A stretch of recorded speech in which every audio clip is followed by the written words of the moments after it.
बिस्मिल्लाहिर्रहमानिर्रहीम। अस्सलाम वालेकुम। लेक्चर नंबर 13 और टॉपिक है लेग्रांज इक्वेशन ऑफ मोशन। इससे पहले हम डीलेम्बर्ट इक्वेशन ऑफ मोशन पढ़ चुके हैं। आज हम लेग्रांज इक्वेशन ऑफ मोशन पढ़ेंगे जिसमें डीलेम्बर्ट इक्वेशन ऑफ मोशन का यूज़ है। तो इसमें हम n पार्टिकल लेते हैं। Consider a system with n particles at r1 r2 and rn having k equations of holonomic constraints। इधर हमने कंसिडर कर लिया या इज्यूम कर लिया है कि हमारे पास इन पार्टिकल्स हैं और वो r1 r2 rn कोऑर्डिनेट्स पे हैं और इसके लिए हमारे पास k इक्वेशन ऑफ हॉलोनोमिक कांस्टेंट्स हैं।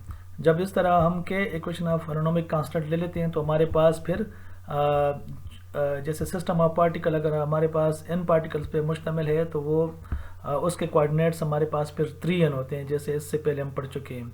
अगर इस पे हम के हॉलोनोमिक कांस्टेंट लगा देंगे तो हमारे पास जनरलाइज कोऑर्डिनेट की तादाद कितनी होगी, n equal to small n equal to 3n, capital 3n होगा यहाँ पर माइनस के। ये n जो है ये number of r1 r2 rn coordinates को रिप्रेजेंट करता है और हर पार्टिकल के लिए हमारे पास 3 कोऑर्डिनेट्स होंगे तो n पार्टिकल्स के हमारे पास 3n कोऑर्डिनेट्स होंगे और अगर के हॉलोनोमिक कांस्टेंट इस पे हम लगा देंगे तो हमारे पास जनरलाइज कोऑर्डिनेट की तादाद जो कि वो 3n माइनस के होगी। तो 3n माइनस के, तो यहाँ पर हमने 3n माइनस के को स्मॉल n कहा हुआ है तो हमारे पास q1 q2 और qn, यहाँ पर n स्मॉल है। अच्छा, यहाँ ये हमारे पास जनरलाइज कोऑर्डिनेट्स होंगे। तो फिर हमने ये भी पढ़ा है कि अगर हमारे पास जनरलाइज कोऑर्डिनेट मौजूद हों तो ओल्ड कोऑर्डिनेट्स को हम जनरलाइज कोऑर्डिनेट में लिख सकते हैं। तो हम ये हमारे पास आर आई जो है आई हमारे पास ये रिप्रेजेंट करता है 1 से कैपिटल n तक, 1 2 3 अप टू कैपिटल n। तो आर आई हमारे पास जो कोऑर्डिनेट्स होंगे वो जनरलाइज कोऑर्डिनेट्स पे हम इस तरह उनको शो कर सकते हैं कि ये डिपेंड करेंगे q1 q2 और qn और टाइम पे। अच्छा, और इस इक्वेशन को हम शार्ट इस तरह लिख सकते हैं जहाँ पे j जो हमारे पास हो 1 to n है, मतलब ये हम पहले q1 लगाएंगे फिर q2 इस तरह। तो इस जनरलाइज कोऑर्डिनेट्स को हम ऐसे लिख सकते हैं। इसके साथ हम टाइम को भी लिख सकते हैं कामा t। तो हमने शॉर्ट फॉर्म में इस तरह इसको लिख लिया है। और where i is fixed, i fixed होगा क्योंकि i हम एक दफ़ा 1 ले लेंगे तो फिर जो है ना उन सब के लिए j को हम इस तरह 1 से n तक ले सकते हैं, ठीक है। और ये यहाँ पर j जो है ना ये स्मॉल n है, इधर गलती से कैपिटल n लिखा हुआ है लेकिन ये स्मॉल n है तो इसको हम स्मॉल n कर देते हैं।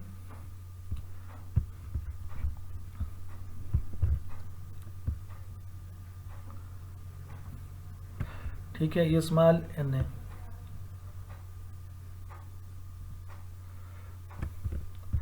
Where I is fixed and j is free index. Since virtual displacement does not involve time, यहाँ पर हमने इससे पहले पढ़ चुका है कि वर्चुअल डिस्प्लेसमेंट जो होती है वो टाइम के लिहाज से चेंज नहीं लाती, तो टाइम पे डिपेंड नहीं कर रही होती। तो हम वर्चुअल डिस्प्लेसमेंट के लिए इस चेंज वाले इक्वेशन को इस तरह लिख सकते हैं।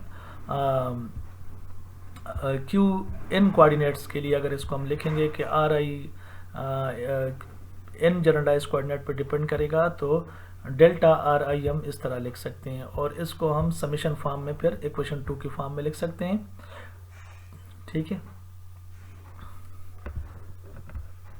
और यहाँ पर ये डॉट नज़र आ रहा है लेकिन ये डॉट जो है ना वैसे इधर लिखा हुआ है लेकिन डॉट नहीं है, ये आर आई है। ये जैसे पेज पे कहीं कहीं डॉट है लेकिन यहाँ पे डॉट नहीं है, ठीक है, ये डॉट नहीं है तो ये आर आई है। Here delta Q J's are the virtual displacement of generalise coordinates. तो ये हमारे पास जो डेल्टा क्यू जेज हैं ये virtual displacement of generalize coordinate, अगर इसको हम लिखेंगे तो ये virtual displacement of generalize coordinate को, जैसे ये वाली टर्म है और ये वाली टर्म है, ये वाली टर्म है, तो ये virtual displacement of generalize coordinate को रिप्रेजेंट करती है। और ये जो टर्म है ये वर्चुअल डिस्प्लेसमेंट ऑफ जो हमारे पास ओल्ड कोऑर्डिनेट्स हैं उनको रिप्रेजेंट करती है। ठीक है, तो यहाँ पे वो मैंने बताया कि जो ये नोटेशन है डेल्टा Q1 के delta Q2 and delta Qn, ये virtual displacement of generalized coordinates हैं।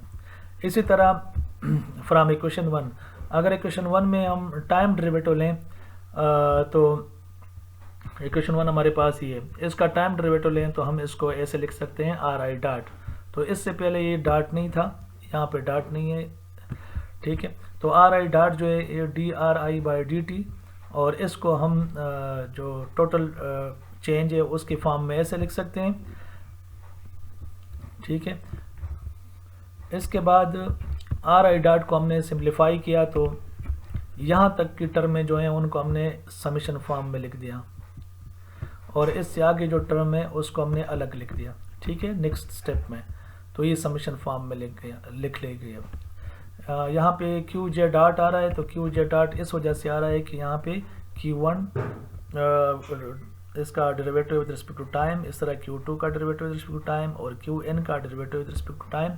तो जब समेशन साइन हमने J लगाया, समेशन साइन और J इसका सबस्क्रिप्ट है, ये लगाया, तो फिर यहाँ पर Q डॉट J आएगा, यहाँ पे RI डॉट आएगा। इस तरह अगर इसी इक्वेशन 3 को हम देखें तो हमने पढ़ा है कि अगर हमारे पास Qj हमारे पास एक जनरलाइज्ड कोऑर्डिनेट है, Qj जनरलाइज्ड कोऑर्डिनेट है, तो Qj जो होगा, Q डॉट J जो होगा हमारे पास वो क्या होगा, जनरलाइज्ड वेलोसिटी होगी। तो ये जनरलाइज्ड वेलोसिटी है।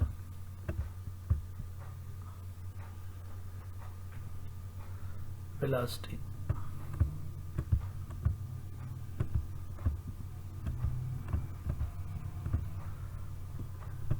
इन दोनों में फ़र्क है। ये अगर x है तो ये x डॉट है, इस तरह ये q है तो ये q डॉट है। तो अगर हम किसी फंक्शन का x के लिहाज से डेरिवेटिव फाइंड करें और वो डेरिवेटिव आ सके, मतलब x पे वो डिपेंड कर रहा हो, तो उसी फंक्शन का हम अगर उसके वेलोसिटी से करेंगे, x डॉट से करेंगे, तो वो x डॉट पे अगर डिपेंड नहीं कर रहा है तो फिर वो ज़ीरो हो जाएगा। तो इसी तरह आप इसका with respect to q dot derivative लें तो ये टर्म उसके लिए कांस्टेंट हो जाएगी। ठीक है, और ये टर्म भी उसके लिए कांस्टेंट हो जाएगी, और ये चूंकि q डॉट है, q डॉट j के लिहाज से हम डेरिवेटिव लें तो ये q डॉट j है। तो इससे अगर ये हमारे पास दोनों j सेम है, j इक्वल टू j आएगा ना, तो इसके लिए ये 1 हो जाएगा इसका डेरिवेटिव, तो हमारे पास ये इक्वेशन रह जाएगा। ठीक है, अगर j is equal to different हो, दोनों आपस में जैसे j is equal to k, तो फिर वो उसका नहीं आएगा।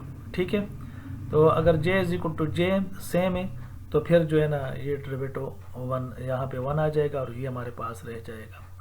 अब यहाँ पर ये जो मैंने लिया है, तो यहाँ पे मैंने एंड लिया है, मैंने इसका डेरिवेटिव नहीं लिया, लेकिन ये एक आइडेंटिटी मैंने ली है कहीं और से, किसी मतलब नेक्स्ट टॉपिक से। तो इसको इसलिए मैंने यहाँ पे j इक्वल टू k लिखा है कि यहाँ पर हम साथ 2 कंडीशनें बताएंगे।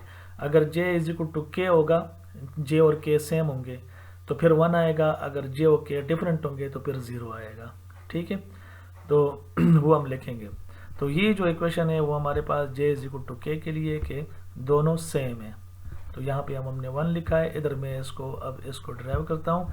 तो इक्वेशन 4 को मैंने वैसे तो आप लोगों को बता दिया कि किस तरह हमारे पास ये स्टेप आया है, लेकिन यहाँ इसको अलग से एक इसका नाम है इस आइडेंटिटी का, identity of cancellation of dots, ये इसका नाम है। तो इसको हमने ऐसे प्रूफ किया है कि आर आई अगर क्यू जे पे डिपेंड कर रहा है तो उसको हम ऐसे लिखते हैं, इसका डॉट प्रोडक्ट लेंगे तो ऐसे आ जाएगा हमारे पास, और अगर विद रिस्पेक्ट टू वेलोसिटी करेंगे तो फिर हमारे पास ये टर्म आ जाएगी। देखिए यहाँ पर, अब यहाँ पर अगर j और k बराबर होंगे तो 1 के बराबर होगा, अगर j और k बराबर नहीं होंगे तो 0 के बराबर होगा। तो ये एक अलग प्रूफ है, यहाँ से लेकर ये थ्योरम का हिस्सा नहीं है, थ्योरम का हिस्सा ये इक्वेशन है सर, क्या आप लोगों ने डायरेक्ट इक्वेशन लिख देना है। ये जो है ये identity of cancellation of dots है, तो ये अलग सा प्रूफ है। अगर आप लोगों के पास कहीं पेपर में या टाइम कम हो तो आप इसको डायरेक्ट कर सकते हो। ठीक है।